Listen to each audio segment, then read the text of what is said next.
కామారెడ్డి ఎల్లారెడ్డి వరద బాధిత ప్రాంతాల్లో మాజీ మంత్రి హరీష్ రావు, ఎమ్మెల్యే వేముల ప్రశాంత్ రెడ్డితో పాటుగా పలువురు బీఆర్ఎస్ నేతలు కూడా పర్యటించారు.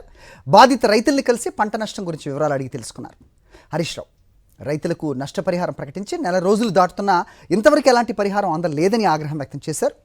దాదాపు 40,000 ఎకరాల్లో పంట నష్టం జరిగిందని, ప్రభుత్వం వెంటనే ఎకరాకు 25,000 రూపాయల నష్టపరిహారం చెల్లించాలని డిమాండ్ చేశారు.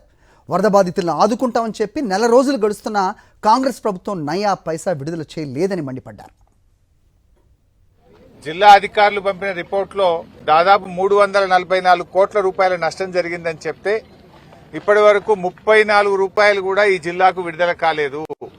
ఎక్కడికక్కడ రోడ్లు తెగిపోయినాయి, విద్యుత్ సరఫరా నిలిచిపోయింది, కాలువలకు గండ్లు పడ్డాయి, చెరువులు తెగిపోయాయి.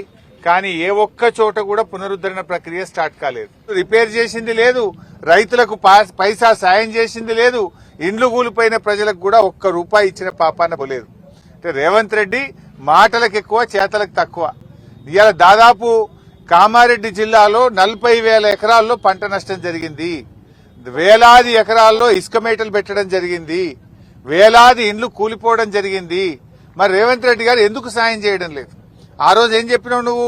ఎకరాన 10,000 రూపాయలు తక్షణమే ఆర్థిక సాయం అందిస్తామన్నావు. తక్షణమే అని చెప్పి వరదల్లో మునిగి 2 నెలలు అయింది కదా, ఈ రోజు వరకు పైసా సాయం చేయలే రేవంత్ రెడ్డి గారు.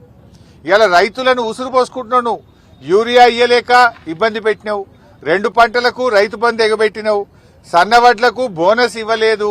పైగా ఇటు వరదతోని ఈ రకమైన నష్టం. అంటే రైతులకు అనేక రకాలుగా ఇబ్బంది జరుగుతూ ఉంది.